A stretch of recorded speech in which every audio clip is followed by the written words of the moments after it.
Welcome to another episode of Ginger Force Apocalypse, the podcast. I'm Britt Rochelle. And I'm Muffin. And this is Oakley Dokley.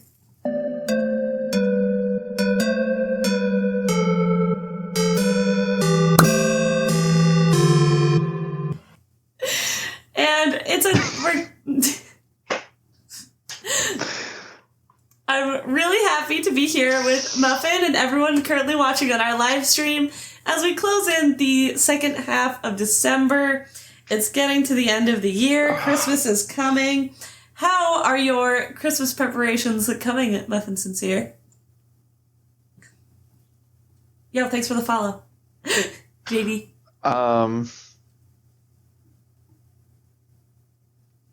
I left when you introduced the dog. I came back just to tell you that. That's kind of mean.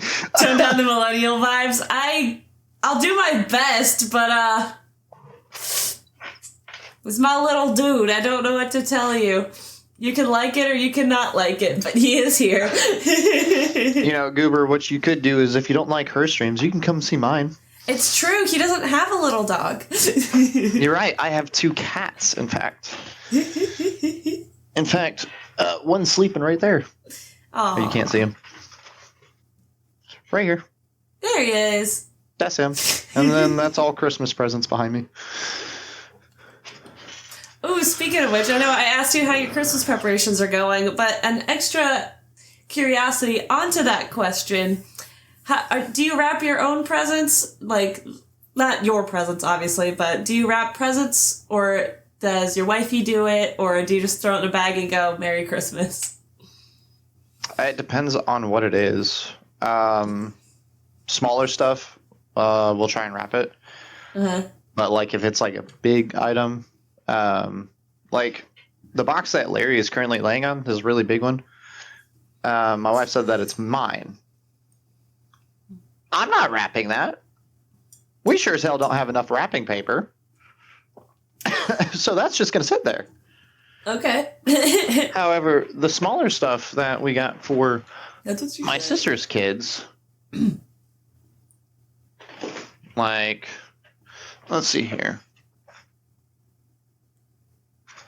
The complete cookbook for young chefs. Cute. What is this?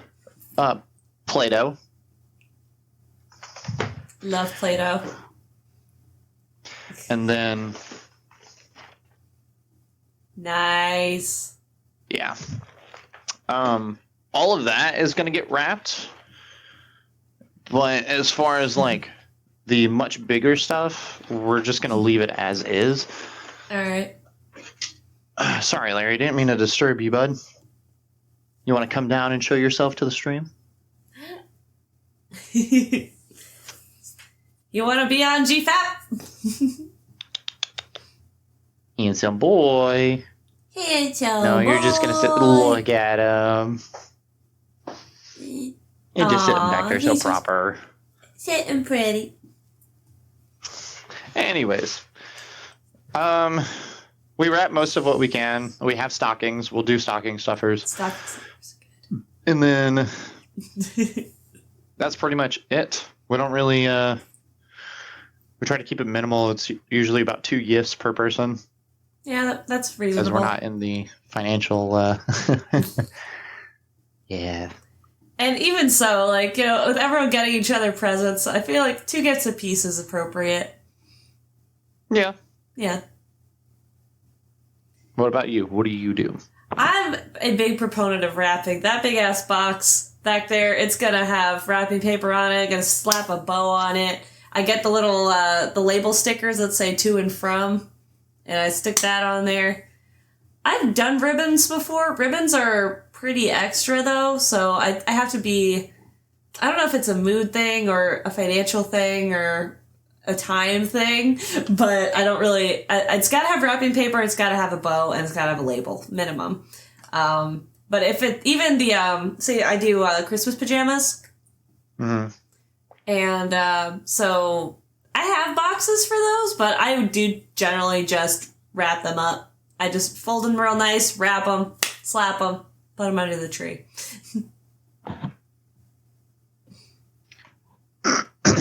Tell your That's uncle good. to tune into our podcasts.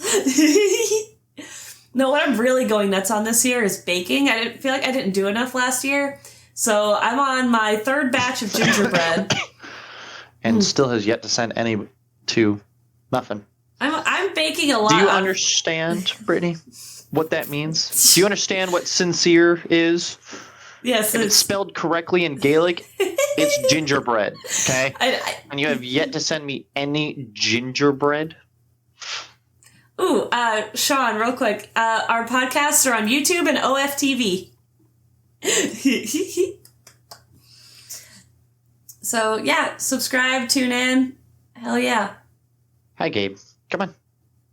I'm really... Yeah, bet. Come on now. Bet.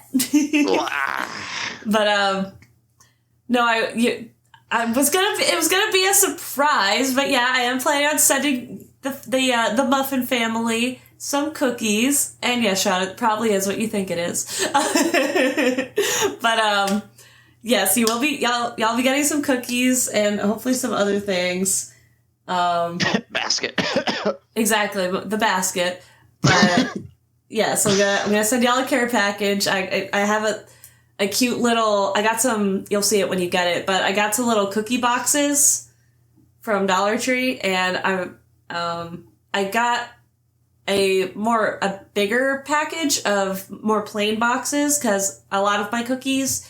The reason I'm doing so much baking tomorrow is because Saturday my church is having a bake sale, and I decided I'm going to be very extra, bake a crap ton of cookies, pack them in these cute little care boxes, slap a couple stickers and some labels on them, and sell them.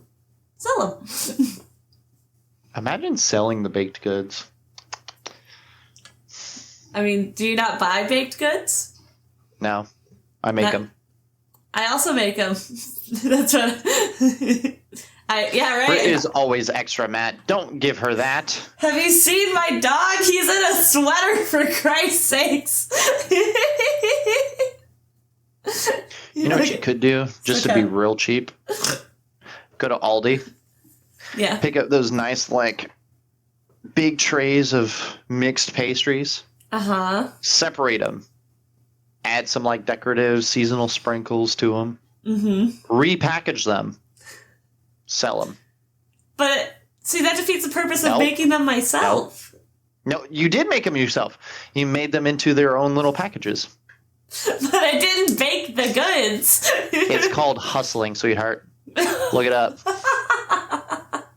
Sweetheart. Wow. It's called playing the game. That's the scammer way. Matt gets it. Fairly. Top tier way to make money. Scam people. I make my own cookies. I make my own frosting. If I want to be real ambitious, which quite frankly I don't. If I want to get real ambitious, I can make cinnamon rolls, because turns out I make some pretty bombing cinnamon rolls. Where are you getting the base for your cream? Winco. Not the correct answer. What's the correct answer? Mac and cheese. That's what good sounds like. Lamar! It tastes great. Okay. Oh, but other than that, we haven't talked about what gaming we've gotten into. Have you been? Oh, I'm glad you like my TikToks, Sean. Yay. There's new ones every day. I think I missed yesterday, but don't tell anyone. You said, what gaming have I gotten to? Yeah, what have you been gaming? What's been the Muffin doing? I played Ninja Gaiden 4. It's Ninja Gaiden. I played number 4. I'll keep in mind screen on Xbox. It is extremely gory. Worse than the first one that I played. Oh wow, that's impressive. So much so to where you are literally slicing people in half, slicing their legs off, their head off, their arms, like full Mortal Kombat. Kind of. I don't even think Mortal Kombat's this aggressive. Oh, wow. But like, straight up, where like it's, I don't know. The camera's like way back here. Mm-hmm. You see it. Yeah. And then when you go to actually like finish somebody off to slice them in half, it's like right there. Shows you every last detail. Wow, that's impressive. Yeah. God of War wasn't as bad though. I've never played God of War, but it's on my list. Oh, maybe that'll be my new Tuesday stream because I just beat Doom Eternal. Yay. Other than that, having some internet issues with the provider, so I can't really play anything that's too intensive. I want to get back to playing Tarkov, but can't play that without a stable internet connection. Let's see if I test it right now. Woe to the Republic. Right now at 1:25 p.m. Eastern Standard Time. Mm-hmm. The test yields 18 milliseconds for ping, 843 megabytes for download speed, and 60 for upload right now. That's not very good, is it? Yu-Gi-Oh cards, you say, Sean?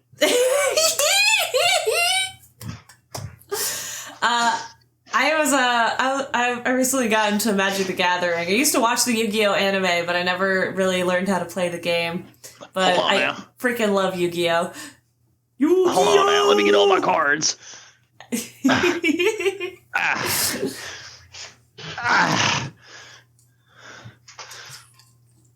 You see this handful right here? I thought you were going to pull out a binder. You need a binder. Oh no, these came straight out of storage. You need a binder. I know what I'm getting you for Christmas. Not a card binder. Thank you. What? Why not? I don't have enough cards to put them in a card binder. Oh. Where's my foil card? That's my most prized possession. I have baseball cards in here. And a singular solitaire card that's double-sided. Ready? I see that. Is this your card? Freaking maybe. Where's my green foil? There it is. There's the card of all cards. Oh, yeah. Blue Eyes Toon Dragon. Gotta love it. I put multiple cards in here, by the way. Hold on. I've got... You sure you don't want a card binder? The head of Exodia somewhere in here. Yo! Dude, I was like a hardcore collector. And I got that head of Exodia from McDonald's when they had their promotion. Oh, nice. Alright, so we got Blue Eyes Toon Dragon. Toon World. Interdimensional Matter Transporter. Look how ratted out this card is. That's why I'm saying you need a binder. I don't care how many you have. I'm getting you a binder. Hey. By Brittany. Mm-hmm. Dark Magician Girl and Dark Magician. Nice. Both of these came out of McDonald's packs. That's pretty awesome. He said, I'm wet. Toon deck is so badass. Yeah, I would agree. I have Blue Eyes White Dragon somewhere in this deck. I had well over 3,000 cards at one point, but I don't know what happened to the other half. They're probably somewhere still in storage. I thought you emptied that storage container out. No, they're still in like something out of storage. I haven't fully gone through everything. Oh, okay, fair enough. But like I've got loads of fucking Yu-Gi-Oh cards. Kuribo. I know Kuribo is from something else. I've got loads of Kuribo cards in here. Tons of dragon cards. Can't seem to find the one where it's Exodia. Exodia, the forbidden one. I've got tons of Pot of Greed. I used to piss a lot of people off when I'd throw that down. I throw down Pot of Greed and draw 3 additional cards. That's... Hey, look at that, Pot of Greed. Hey, what do you know about that, son? Another Dark Magician card. Fuck! I can't find it. Anyways, I've got Yu-Gi-Oh cards up here. I've got Bakugan cards as well.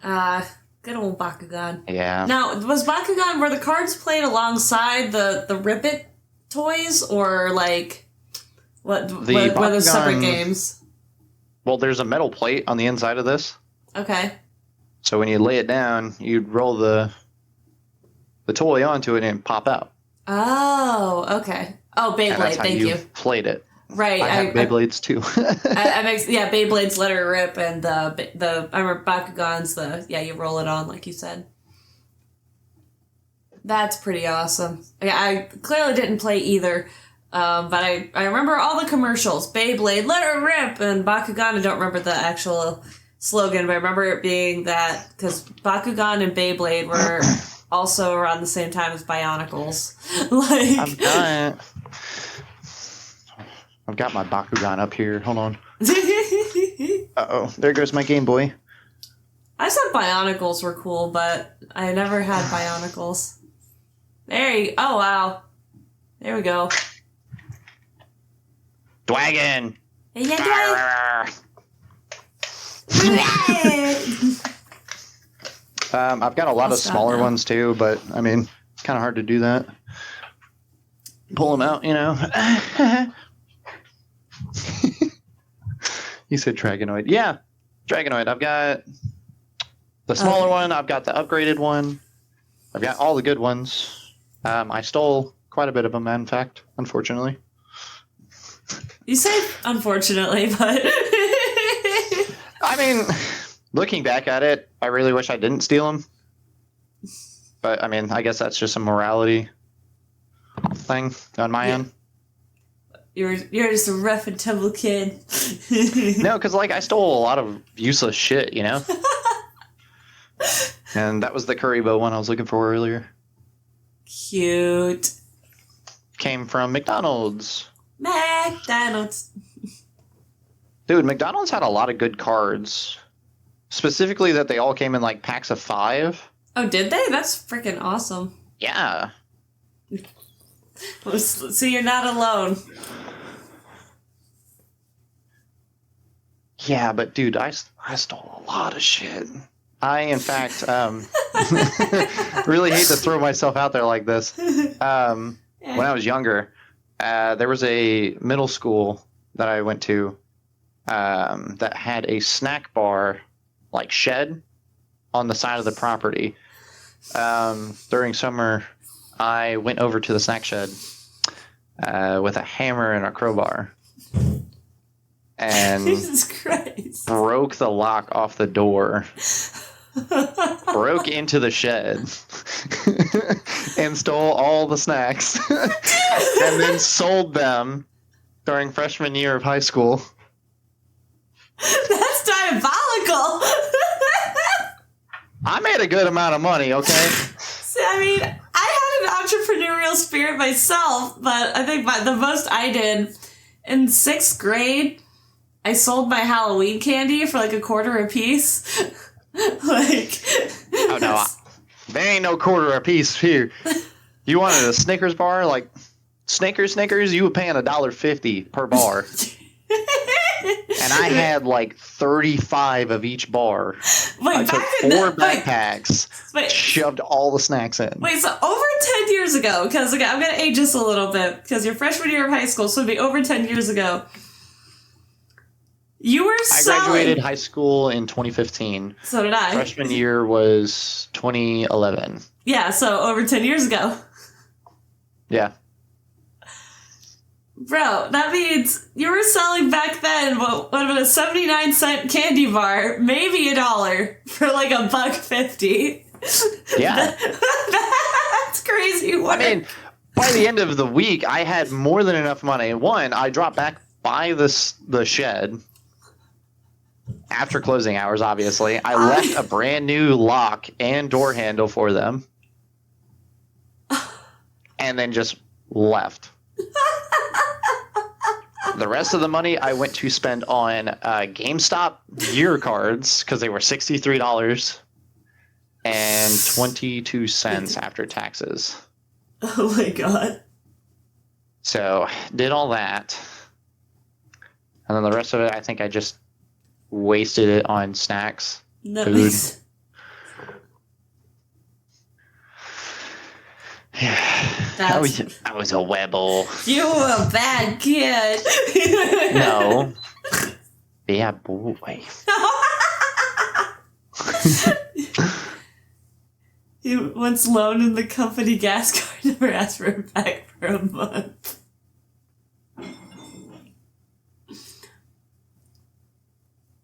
That's amazing. See, I had that at the dealership job that I worked at. I was the reason they enlisted the whole tracking how much gas you're using. You know how annoying that is? Well, I took the gas card.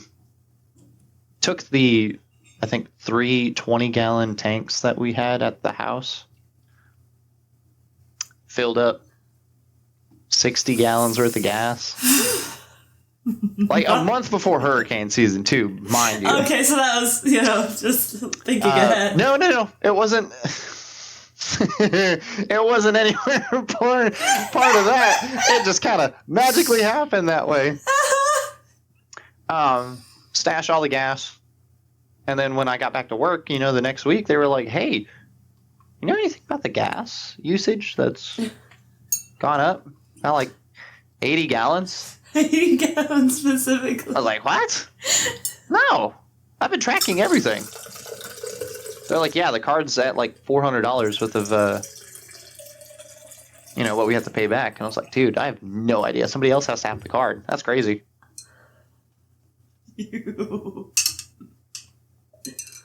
That following week, they put in a dash cam. They put a log on the card. So now any card that is used, you have to take a picture of the receipt. And you have to write down which gas station you went to. And staple the receipt to the clipboard that they had.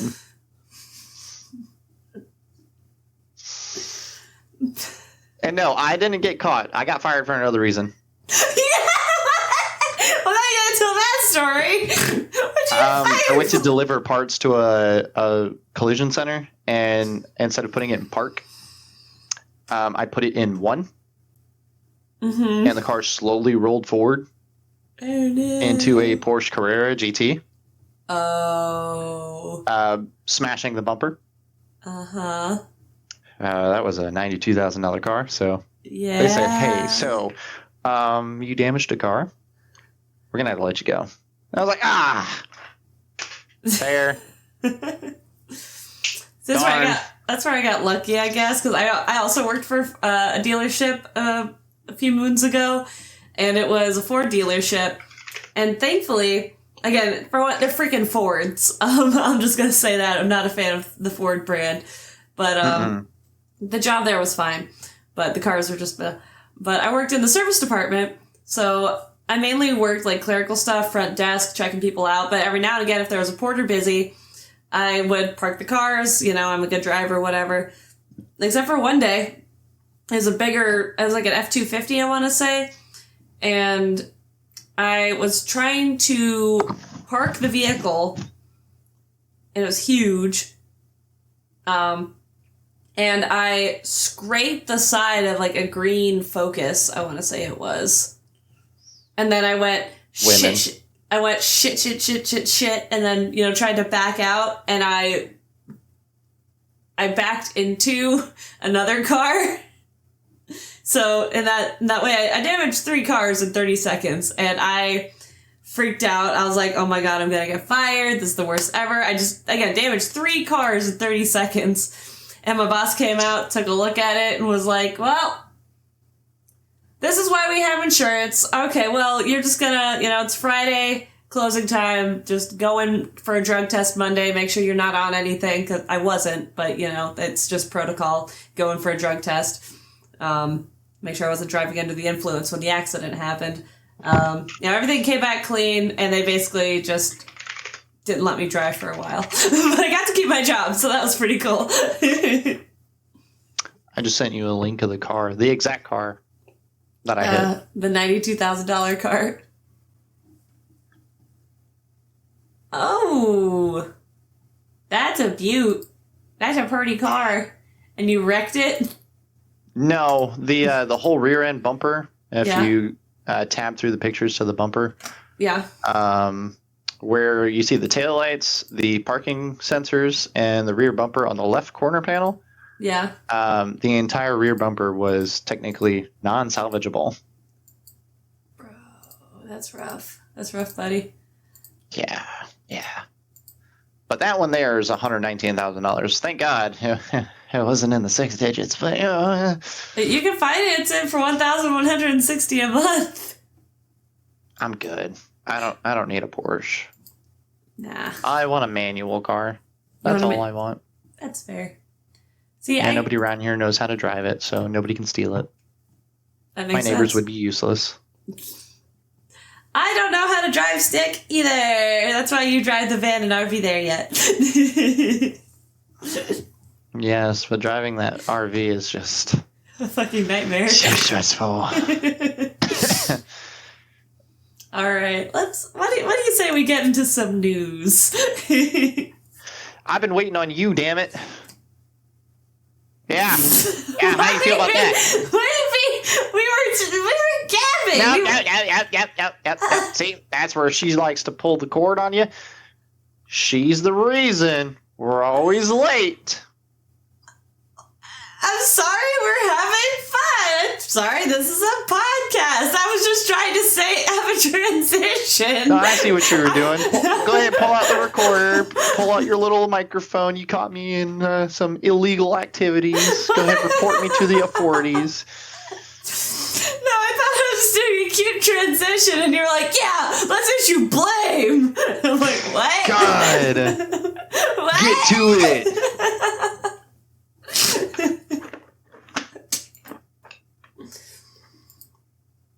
Alright, we're gonna actually start here with a rumor. A leaker is claiming that you may get to play more of your Xbox 360 faves on new consoles and PC.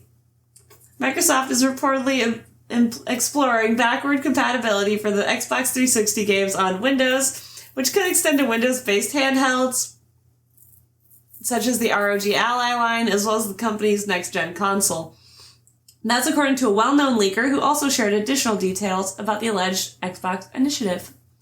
Microsoft actively invested in Xbox 360 backward compatibility through the Xbox One era, regularly releasing updates for its 2013 console that enabled access to an expanding library of last-generation titles via either digital licenses or physical game discs, which still required a download to play, for some reason.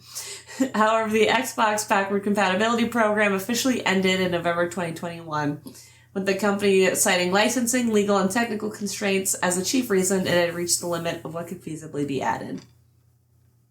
However, 4 years later, there's reportedly renewed movement on the Xbox 360 backwards compatibility front. In early December 2025, well-known leaker Nate the Hate wrote on the Reset Era forums that there exists a hope to make Xbox, OG, and 360 games on BC and ROG and Windows. His comment came in response to another user referencing a recent rumor about Microsoft developing an official Xbox console emulator for Windows, as first reported by Jez Corden in mid-October. Elaborating on this claim, Nate the Hate noted that nothing is set in stone right now, partly due to several major uncertainties surrounding the purported initiative. Chief among them is the project's scope. It remains unclear whether Microsoft aims to expand on the work done with making Xbox and Xbox 360 libraries backward compatible on the newer consoles, or simply bringing those existing offerings to other platforms. The latter may be the more likely scenario, as the same licensing barriers that halted the program in late 2021 could still be in place today, preventing new legacy Xbox titles from being made playable on newer systems. Alternatively, the Windows backward compatibility program could end up being more limited to its Xbox One and its Series XS counterparts, depending on the licensing terms Microsoft used to bring older libraries to its most recent consoles. Those arguments do not extend to future platforms, or if, as is likely, those agreements do not extend to future platforms, Microsoft would need to renegotiate with publishers on a case-by-case basis. Even if not all-encompassing, any kind of official Xbox console backward compatibility program for Windows could offer a key gaming advantage for Microsoft at a time when players are growing increasingly anxious about game preservation. Some of these. You know what you could do instead? What could you do instead, Muffin? There's a service that you can send your old Xbox 360 into to get it modded, to where you never have to worry about a game losing licensing ever. I have 3 of those Xbox 360s, one of which still works. But what happened to the other 2? The first Xbox 360 that I have, the tall one, like if you scroll back up, where that white one is. You don't let me. It's a 60 gigabyte hard drive. Mm-hmm. There's not much you can do on that. No, not anymore. So if you scroll down, the black one, I've got 2 of those. One of the black ones is actually hooked up and sitting next to the Xbox One. I play that one quite frequently. Mm-hmm. The other one, one of the timing files got corrupted. Or something. So that Xbox is actually currently sitting in the shed. Fair enough. Oh, that's one you could set up for Ellie. Yeah, if it ever works again. If it ever works. I'm not paying $200 to get it fixed. No, I meant, and I was thinking in the same vein of like letting her play with you, even though it was holding a controller that's not plugged in. Oh no, she knows when it's not on. Trust me. She knows. I've tried it. I'll sit her right here when I'm playing a game. I'll hand her like an off controller. Like if I'm playing PC with this one, I'll hand her this one, a Logitech controller. I think you've told me this before, phones. but I love the retelling. Yeah. And she'll sit here and go, and then go for my controller. I'm like, dude, she's a gamer girl. I love that for her. One, don't throw my shit. And for 2, like this controller doesn't even work anymore. So like I don't really care.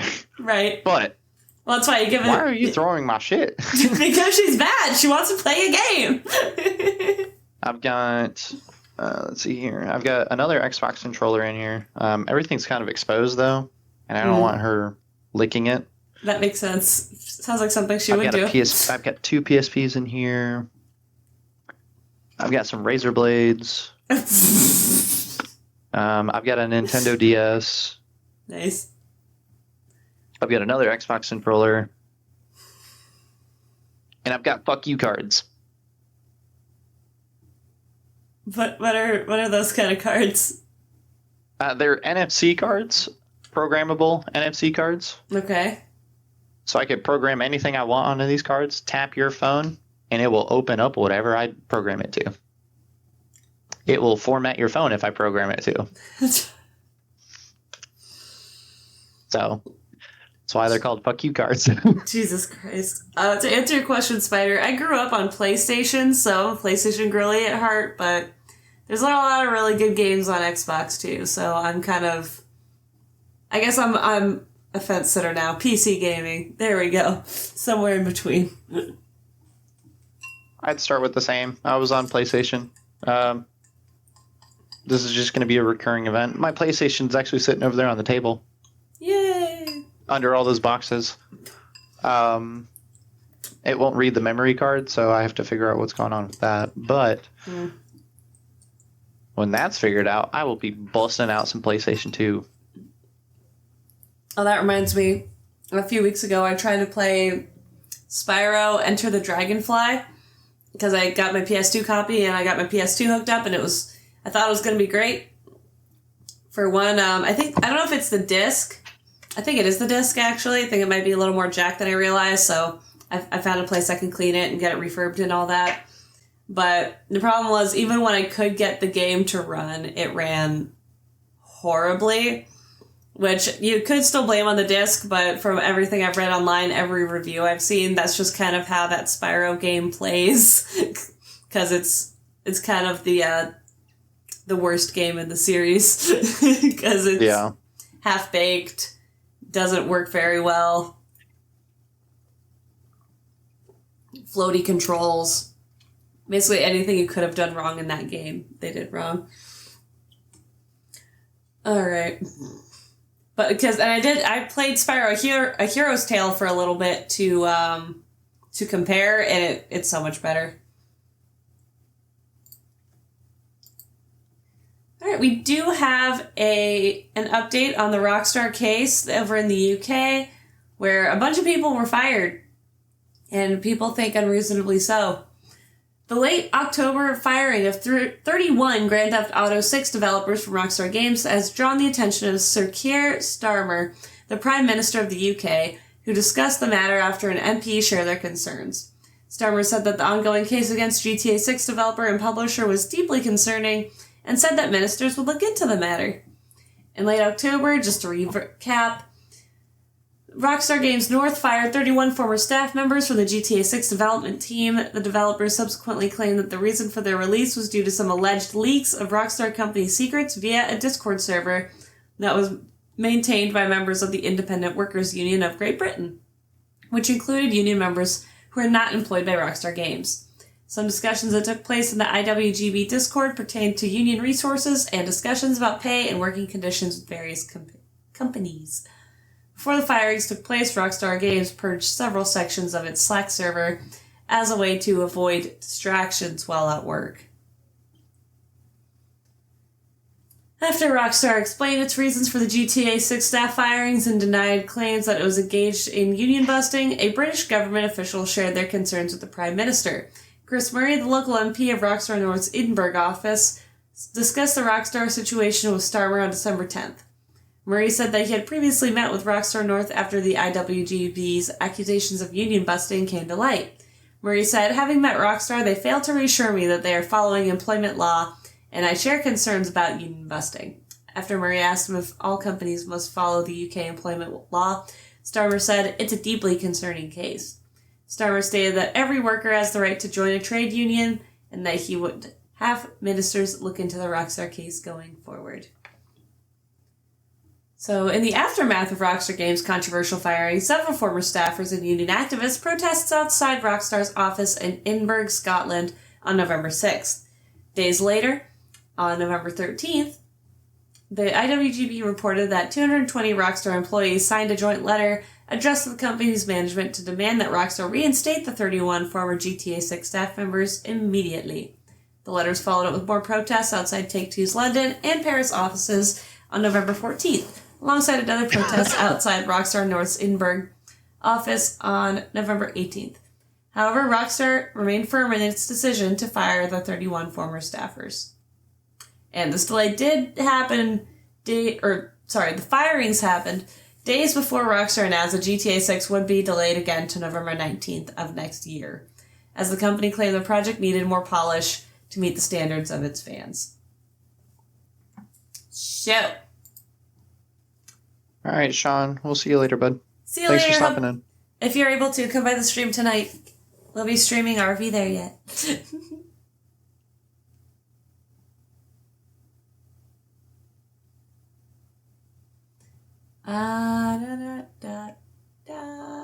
Sorry, my brain just went again. It's been doing that lately. I can tell. It's okay. I'm just a girl. But honestly, I don't know how much more polish you want to put on this game, unless it really just doesn't look like the teaser trailers that they've been putting out. But I don't know how many, firing 31 people not only is shitty for, union busting, because union busting is just not cool, but if you really need to put more polish on that game, wouldn't you want your developers to stay on your team? Fuck them. Fuck 'em. They're not with me, they're against me. Fuck them. That seems to be what they're thinking. Fuck them. Get them out of here.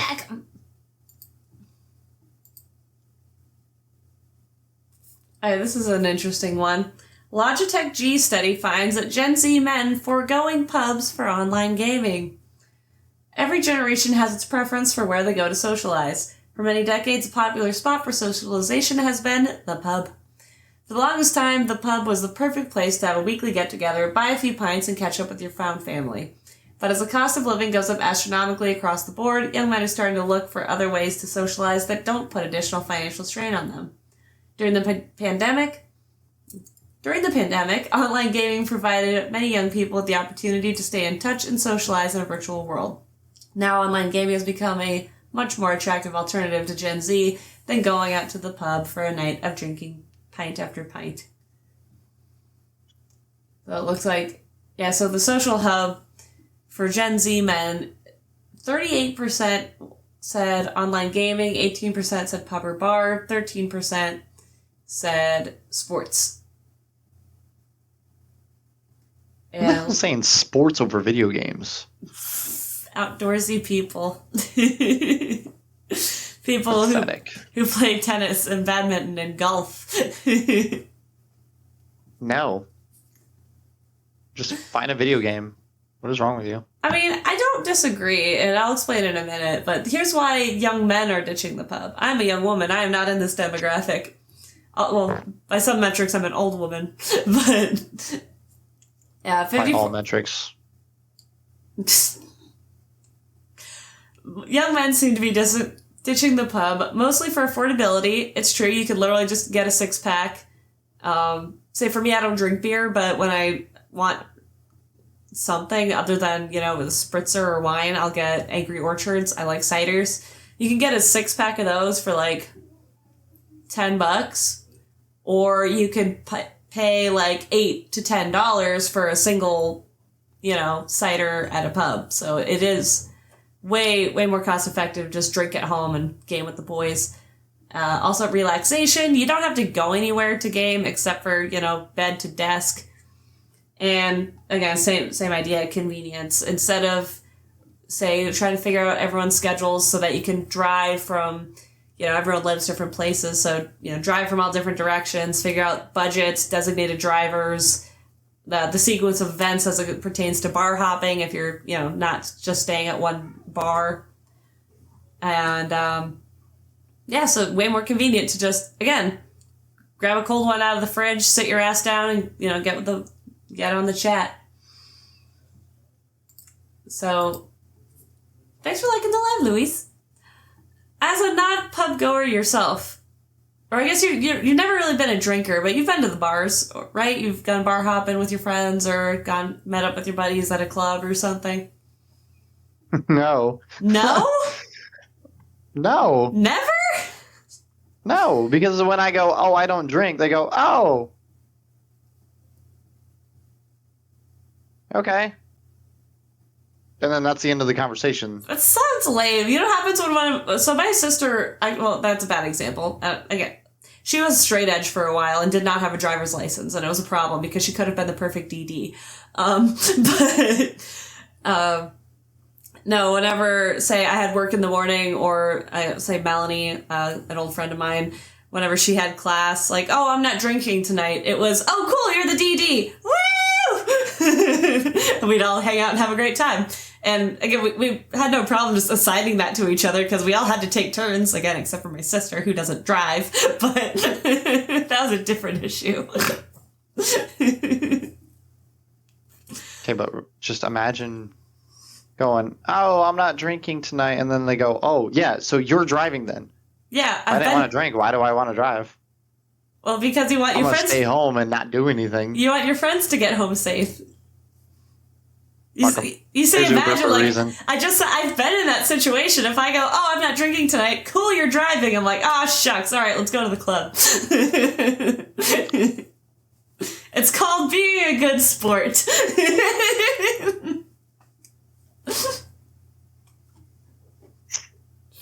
Let them suffer. Let them call an Uber. They wanted to drink, they get to deal with the drinking problems. Wow! Way to watch out for your butt. So let's say, again, 20 years down the line, Ellie's in college. She calls Dad up like, Dad, I got too drunk, pick up me and my friends. Are you picking him up? No, I'm going to send an Uber to pick him up. And then I'm going to tell the Uber that he's charging them.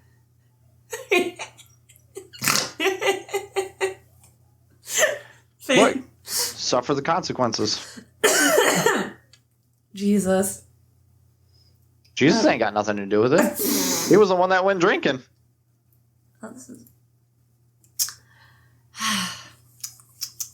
No, the reason I haven't really had it, I went, okay, so when I first moved out here to Oklahoma, I met up with an internet friend, which was really cool, and she took me out to a bar, and it had been, because there's not really any good bars in, like, your area, at least not that any that I've been to, and even the ones that my friends went to, again, it's a college town, which is fine, but that means everyone at the bars are like babies. Again, they're like, you know, in their early 20s, and I'm encroaching on my late 20s. So, it's been a good year. Very much late 20s. It's been a good year and a half since I've been out, you know, clubbing and with age-appropriate friends. So I was, and that's where your wife got mad at me, because we totally would have. We had plans to after Ellie was born, and then I had the audacity to move.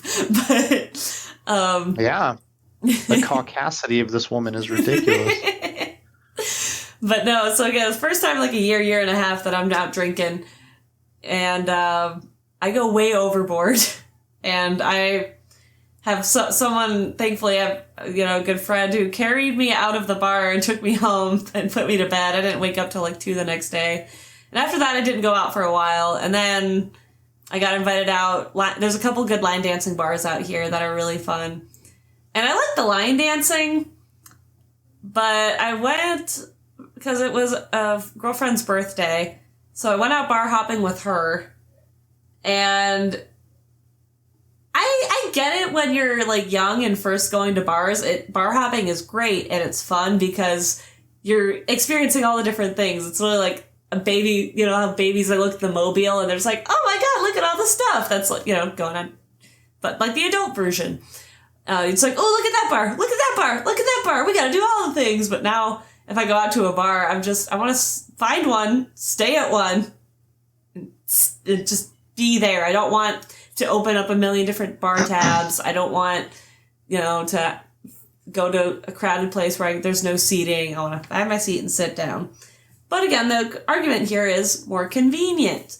If you just stay at home and game, you can make your own drinks or buy your own drinks in bulk, and it's way cheaper. Is it way cheaper? Yes. Are you sure about that? Yes, because for the price of, say, one Adios Motherfucker, which is that was one of my favorite drinks when I was younger. Lately, even Irish trash cans I don't do much anymore. But let's say one mixed drink. Let's say a more basic one, a tequila sunrise. For one tequila sunrise, you can usually buy a good-sized, gallon jug of cheap tequila and orange juice for the price of 1 or 2 tequila sunrises. And with that jug of tequila and carton of orange juice, you know how many screwdrivers you could make? Or no, I mean, even tequila sunrises, like, but you know, and you can, that's the other thing, you can make a myriad of different drinks if you just buy the ingredients and make them at home. No, I don't. I mean, you do though, because though you don't drink, you do bake and cook. And say that pork belly ramen that your wifey made looked very good, by the way. I bet for as much as a local ramen shop would charge for 2 bowls of ramen, you could probably have ramen for the week just by buying ingredients. Same with baking. It's just cheaper to make it at home. It's just more time. Takes more time, obviously. Indeed, it does. Yep. It's usually worth it. For the most part, yeah. I guess. Well, I guess that's when you get into the, okay, do you want to make the drinks yourself, or do you want to go to, like, a skilled bartender? Similarly, do you want to, you know, make the ramen at home, or do you want to have, say, you know, someone else make it for you? Because then you don't have to cook it, and they may do something to it that you don't know about. There's a skill differential there. So it's just a matter of choice.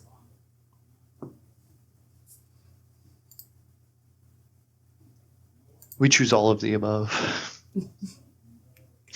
That's fair. It looks like there's some Roblox players that are not happy about the chat update and age verification. Roblox players are up in arms about the new age verification feature. Initially revealed in November, Roblox is now introducing a video age verification requirement to chat with other players. Though it was already a controversial move, Roblox users are now sharing the platform... Though it was already a controversial... I can't talk today. Why can't I talk? Though it was already... Yeah. Dementia. It's the dementia, because I'm so old. Though it was already a controversial move, Roblox users are now sharing the problems they're experiencing with it. Originally launched nearly 20 years ago, Roblox is still going strong with millions of active daily users and billions of registered user accounts. Given that a large percentage of the player population is underage, Roblox has taken steps to try and ensure the safety of children while playing games on Roblox. However, now the feature is rolling out, many players aren't happy. Age checks to unlock chat. So this is what it looks like. It looks like, yeah.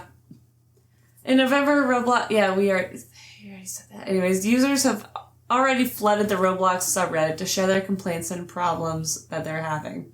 So they did officially roll out the age brackets. So if you don't verify your age, you're not going to be able to communicate with anyone. Below 9 years old, you can communicate with users under the age of 13. 9 to 12 can communicate with users under the age of 16. 13 to 15, they can communicate from 9 to 17. 16, 17, you can communicate with users from 13 to 20. 18 to 20, you can't communicate with users under the age of 16. And above 21, you can't communicate with users under the age of 18. Which this does not apply to trusted connections, going into effect starting 2025 in certain regions, global rollout in 2026. This may be subject to change. With everything going on Roblox, I'm not going to say it's the best way they dealt with it, but I don't think it's bad. It's a start. It's a start. Look, it's one of those things that we all know the phrase, this is why we can't have nice things. If y'all were being sickos on the internet, some of y'all, not the people watching, I'm sure y'all are all lovely, but if some of y'all out there were being sickos on the internet, you could have kept your stuff. I'm just saying. No, I can't say I ever watched Fear Factor. Oh, yeah, I did a little bit when it was on. Wasn't my favorite show, but I knew people who liked it.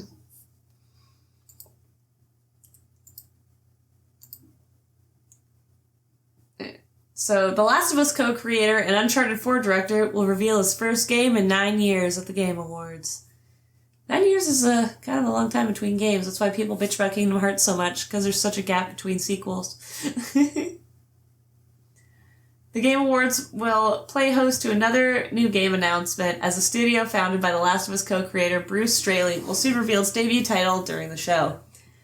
The Game Awards show host Jeff Keighley and Straley's studio Wildflower Interactive confirmed the news on social media via a short video teaser.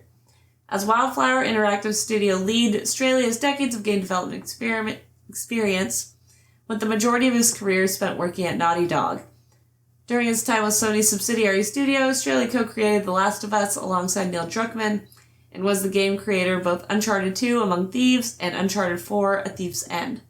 Straley's first Naughty Dog credits were as an artist for Crash Team Racing and the Jak and Daxter platforming trilogy. Before his time at Naughty Dog, Straley worked at Crystal Dynamics as an artist for the Gex series. After leaving behind a 17-year career with Naughty Dog, Straley publicly revealed Wildflower Interactive in 2022. Wildflower operates in a fully remote work environment, and Straley said he wants the studio to be inclusive, equitable, and collaborative in what it does. Okay. Neat. 9 years after Straley worked on one of PlayStation's best sequels, his current studio will soon show off what it's been working on since its formation. Wildflower Interactive's debut project will be revealed during the Game Awards 2025, so that will be revealed tonight as of the day of filming. So make sure y'all tune in, unless you're tuning into our stream, in which case, come to our stream. Come to us. We're better. Come to us. We're better. We're actually playing the games and not just talking about them.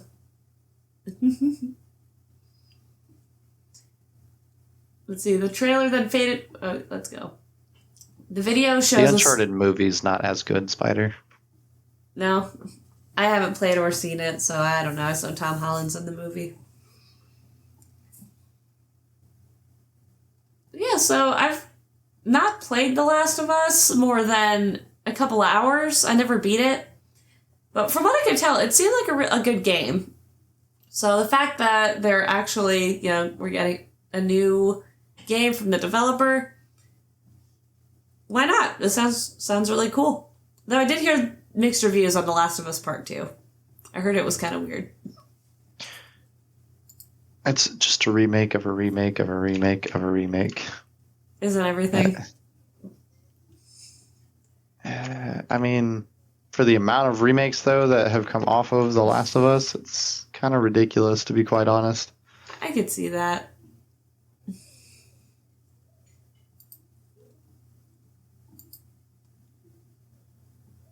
Okay, we have We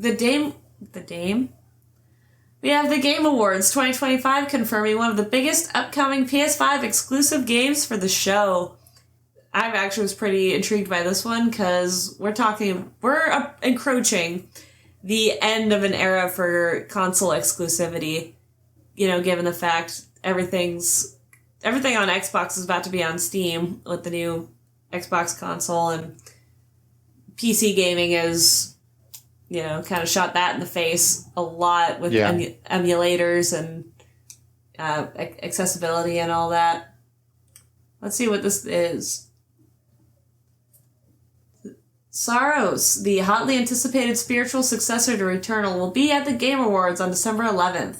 PlayStation has confirmed. Fans have been anxious to learn more about the game since Housemarque first announced it earlier this year, and it's now clear they'll have that chance before the week is up. When the Game Awards gets underway this Thursday, Saros will be among the stacked lineup of game announcements. Housemarque revealed Saros at the February 12th State of Play and immediately made a big impression on gamers. The studio's last effort, Returnal, was hailed by some as one of the PS5's best and went on to win Best Game at the 2022 BAFTAs. And Saros is clearly following its footsteps. Sony and Housemarque have kept the hype train going by slowly revealing more details about the game, and the next announcement now has a firm date fans can look forward to. I mean, it looks pretty kick-ass. I don't know what it's about, but let's see. Here it is. Unlike some other games slated for a TGA 2025 announcement, Saros has already offered a fair bit of information about what players can expect from it. Housemarque creative director Gregory Loudon has described it as the ultimate evolution of the company's gameplay formula, made popular by Returnal. That signature gameplay involves incorporating roguelike and bullet hell elements, and an earlier Saros trailer revealed several cool features outside what Returnal offered, including an energy-absorbing shield that should add a fun twist to the bullet hell gameplay and a bigger, more varied world to explore. Sounds like a game you'd probably really like, Muffin. I know you like your roguelikes.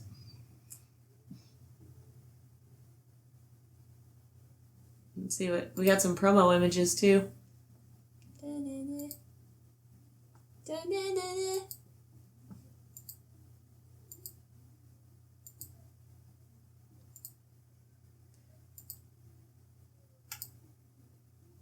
I think it looks cool. So keep an eye out. We're going to check out the Game Awards recap, because again, you should really be at our stream tonight. But it's probably going to be a pretty big announcement. Oh. Uh-oh. Yeah. Okay. Fixed it. Did you fix it? Good job. Thank you. There we go. All right. And lastly, we've got a little lawsuit. Bungie and sci-fi author settle lawsuit over alleged plagiarism of his old WordPress stories for Destiny 2's launch campaign. Guess those YouTube lore videos didn't do the trick. In October 2024, a science fiction author, Matthew Kelsey Martineau, launched a lawsuit against Bungie focused on a Destiny 2 enemy faction. Martineau alleged that the game's Red Legion faction, the Red War storyline, and various other narrative beats were based on his stories from 2013 to 2014, which had been published on a WordPress blog. Perhaps the most interesting thing about it, though, was that Bungie had since vaulted all of the Red Legion content in question, which is its term for removing stuff from the game. So after an attempt to have the case dismissed fell flat, Bungie's lawyers had to rely on submitting old fan videos from YouTube and WikiLeaks to make its case. That's kind of shaky ground to try and stand on legally. For his part, Martineau responded by expanding his claims, pulling in the Curse of Osiris expansion, and recently trying to add the Destiny Grimoire anthology books, arguing these contain even more ideas lifted from his original work. Both sides have now agreed to settle the case with a new court filing citing a settlement conference held in front of the magistrate Judge North on November 12, 2025. The filing reads, "A settlement conference was conducted on this date before the undersigned magistrate judge. Negotiations were successful and resulted in the settlement of all claims. The court thanks the counsel and the parties for their efforts in bringing this matter to an amicable resolution." This was shortly followed by another filing with Judge Susie Morgan ordering that this action be and is hereby dismissed as to all parties in the matter with no costs awarded. There's a 60-day window for the settlement to be implemented, during which either side can reopen the case if things fall apart. The court, having been advised that all parties have firmly agreed on a compromise in this matter, it is ordered that this action be and is hereby dismissed to all parties without costs and without prejudice to the right, upon good cause shown, within 60 days to reopen the action if the settlement is not consummated. In addition, the court specifically retains jurisdiction to enforce the settlement agreement if settlement is not consummated within 60 days. So while there's no information as to what the settlement was and what was agreed upon, I find it, I'm glad they came to some kind of compromise, because it actually wouldn't surprise me if a big game developer was like, we're running low on ideas. Let's see what's going on, WordPress. Let's look up Destiny fanfiction and just make it canon, which I think most fans would be excited about, as long as it was done with permission, because otherwise you're just, again, ripping someone off. Yeah. Like, you've seen the movie, or have you seen the movie Big Fat Liar? With Jim Carrey? No, it's Frankie Muniz and Amanda Bynes. And No. Oh no, you're thinking Liar Liar. That's a great movie too. But no, Big Fat Liar is actually pretty funny. It's like a teen comedy about this kid who writes an essay. What's it called? Yeah, he writes an essay for school, and he almost gets, on his way to school, he almost gets hit by a limo. And so, because they feel bad, they're like, all right, we'll give you a lift to school. He leaves his essay in the back of the car, and the guy in the back of the limo is some big movie producer. So he reads the essay, decides it's a great idea for a movie. I have seen that. Yeah, that's a good movie. And shenanigans ensue is the best way I can describe the rest of the plot. But it's a good movie, and I like it. Because, Frankie Muniz learns a lesson, and also, I don't know, we learned something about corporate law or something. I don't know, but I remember really enjoying that movie. It was one of my favorites. And now that we're wrapping up, I want to know what y'all's favorite story we discussed was, who you're hoping to win some Game Awards tonight, and I guess this will be airing on socials, after the fact. So, do you agree with the results of the Game Awards? Let us know on all of our socials. We are on YouTube, Twitter, TikTok, all of it, at Linktree/GFA Entertainment. And if you're watching this live, thank you. And if you're not watching it live, you should absolutely follow me on my live streaming. I stream on TikTok, Twitch, Kick. I stream on everything, and I'm on everything. So if you just go to BritRochelle.com or BritRochelle.card.co, check out all my other pages, and you'll have a good time. And then you can follow me at Linktree/MuffinSincere. Just make sure to pop on in, follow us on all of our pages. Mm-hmm. Pretty fun, as you can tell. Yeah. And we do co-op streams every Thursday at 7 p.m. Central, 8 p.m. Eastern, so please don't miss those. And as always, thank you so much for watching and or listening to Ginger Force Apocalypse, the podcast. Keep fapping, folks.